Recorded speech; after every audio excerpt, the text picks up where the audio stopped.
Well, hey, mamas. Hello, hello. Let's talk about parent-teacher conferences. Let's talk about the late work policy that's probably hidden in the syllabus. Okay.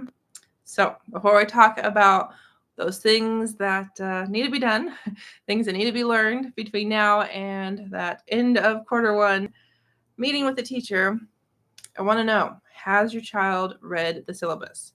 And I'm curious too, have you read it, Mama? Are you a parent at one of those schools where you had to sign 3, 4, maybe 8 different syllabi for your child for every single class? Let me know down below.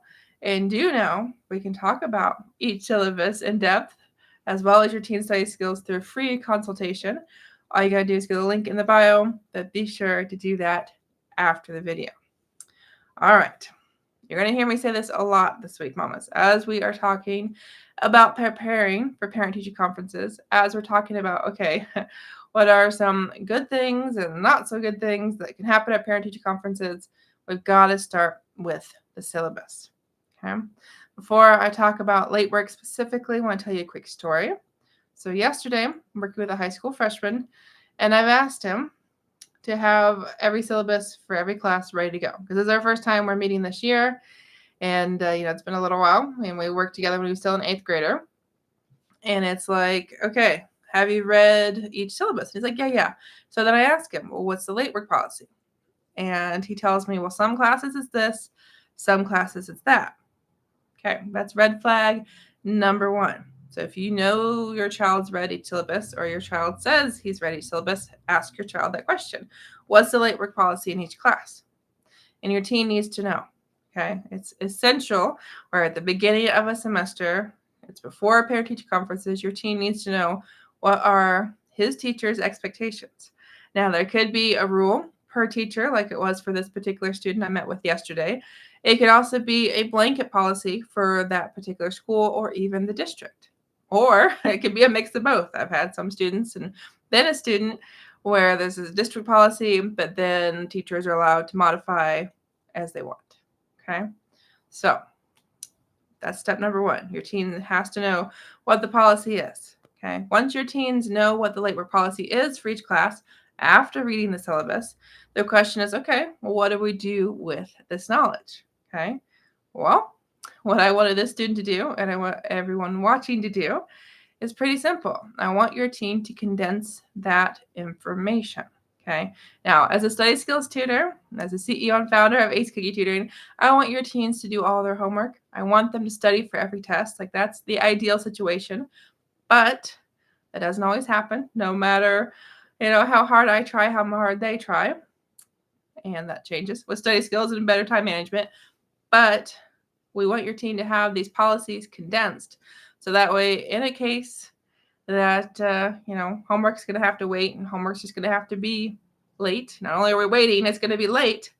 Well, which homework is going to be late? Like, is this class, you have like the whole unit to get it done?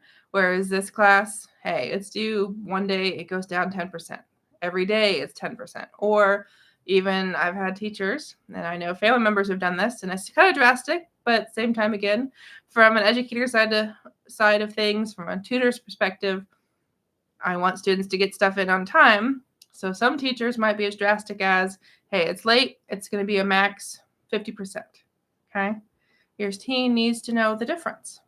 So what I wanted the student to do yesterday, what he hopefully will do before I see him in just a couple days, will be he'll create a document. Okay? I told him, hey, you can retype it or you can just copy and paste it. And the idea here, he sits down to do a homework assignment, and oh my goodness, it took 2 hours instead of 30 minutes it's supposed to take. He's not going to have time to do something else. Okay, well, is it assignment that's going to be late 50%? Or is he got a couple extra days because the test isn't until next week? So your teen needs to know the policies in case he has to pick and choose, in case an assignment's going to have to wait. Okay? So a couple more thoughts with you. Before I share them, though, I want to say thanks for being here. Be sure to subscribe. Be sure to follow the Ace Cookie Tutoring channel because we are live on YouTube and on Facebook right now. In case we haven't met, I'm Jessyka Coulter, CEO and founder of Ace Cookie Tutoring. So I teach teens how to learn through study skills. So If late work is a problem for your kiddo, I would love to know. Would love to talk with you one-on-one. Make sure these parent-teacher conferences upcoming go way better than anyone in the past. But the thing I want to mention, let's tie it all together about late work and parent-teacher conferences. It is essential for your teen and for you mamas, but especially your teens. And again, we're talking middle school, high school, because not really parent-teacher conferences at the college level. But your child needs to know what that late work policy is. So that way, when you guys show up for conferences, you're not in the teacher's face saying you're not accepting late work, or why is my teen only getting 10 points for every 20-point assignment? Why are so many points missing from my child's grade? Well, the teacher can say, did you read the syllabus? That's going to be totally fair. Okay. But if instead you've read the syllabus, your child turned it in, 10 minutes after midnight, okay, well, there's 10% for 10 minutes, stinks, but the policy. But if the teacher took the 50%, but that's not what the syllabus says, then yeah, I want you to bring that up during conferences, okay? Now, as to how to submit the assignments, that's something too for you and your teen to be aware of, and that's something to bring up in conferences, but it's something we'll talk about in a future video. So today, I hope you're walking away with the understanding of how important it is for your children to look at their syllabus for each class. For my particular high school student, it's brand new, okay? New teachers, new building, new everything. So that's part of what came up.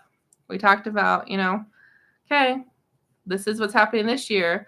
Well, that's not what happened last year, or the English teacher, it doesn't matter anymore, okay? So that's part of the reason it's so important, especially for your high school freshmen. And every time we have new teachers, new semester, to know what are those guidelines, what are those rules. And if they're not in the syllabus, then hopefully they're online, like through Canvas, through Google Classroom. And if you haven't seen your child's syllabus, could be dying in a backpack, okay? And I tell you, mamas, no shame in reaching out to the teacher and saying, hey, my child says you didn't give him a syllabus. I can't find it online. Your team can't find it online, and saying, can you send me that policy? Can you send me the syllabus? I encourage that. So thanks for watching. Have an awesome night. And remember, if you want this upcoming parent-teacher conference to be the best it's ever been, to be the easiest, to hear things like your child is doing so well in my class, I love having your kiddo in class, it starts with your teen knowing how to learn. Book that free consultation so we can help your teen have better time management skills, better organization skills, so late work isn't a problem. Thank you. See you tomorrow for the next video.